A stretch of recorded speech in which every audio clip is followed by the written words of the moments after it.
पुणे जिल्ह्यातील शिरगाव मंदोशी ग्रामपंचायतचा मनमानी कारभार चव्हाट्यावर आला असून येथील जमीन मालकाला घरकुलाचं आमिष दाखवून जिल्हाधिकारी यांचा आदेश धुडकवण्याचं धाडस संबंधित ग्रामपंचायत कारभारी आणि मंडळींनी केला असल्याची बाब समोर आली आहे।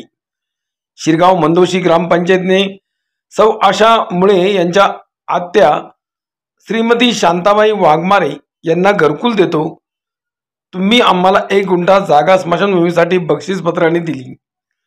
मात्र ग्रामपंचायतला दिलेल्या जागेवर स्मशानभूमीचे बांधकाम करण्याऐवजी ते सौ आशा मुळे यांच्या जागेत सुरू केली।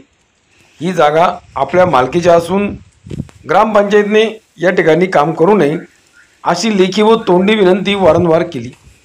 सौ मुळे यांच्या विनंतीकडे दुर्लक्ष ग्रामपंचायतने केले। त्या ठिकाणी स्मशानभूमीचे काम चालूच ठेवले।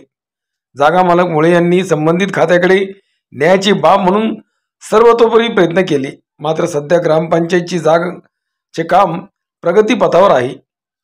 जागा मालक सौ मुळे या आपणावर झालेल्या अन्यायाबाबत न्याय मागत असून सातत्याने त्या पंचायत समिती, जिल्हा परिषद, जिल्हाधिकारी यांच्याकडे पत्रव्यवहार करत आहेत, मात्र याकडे प्रशासनाने वारंवार दुर्लक्ष होत आहे। संबंधित ग्रामपंचायत ही जागा मालकाची दिशाभूल करीत असून त्रस्त झालेल्या जागा मालक सौ आशा मुळे आपल्याला न्याय मिळावा व आपल्या जमिनीवरील अतिक्रमण तात्काळ थांबवावे अशी मागणी माध्यमांद्वारे करीत आहेत। ब्युरो रिपोर्ट, झंझावात न्यूज।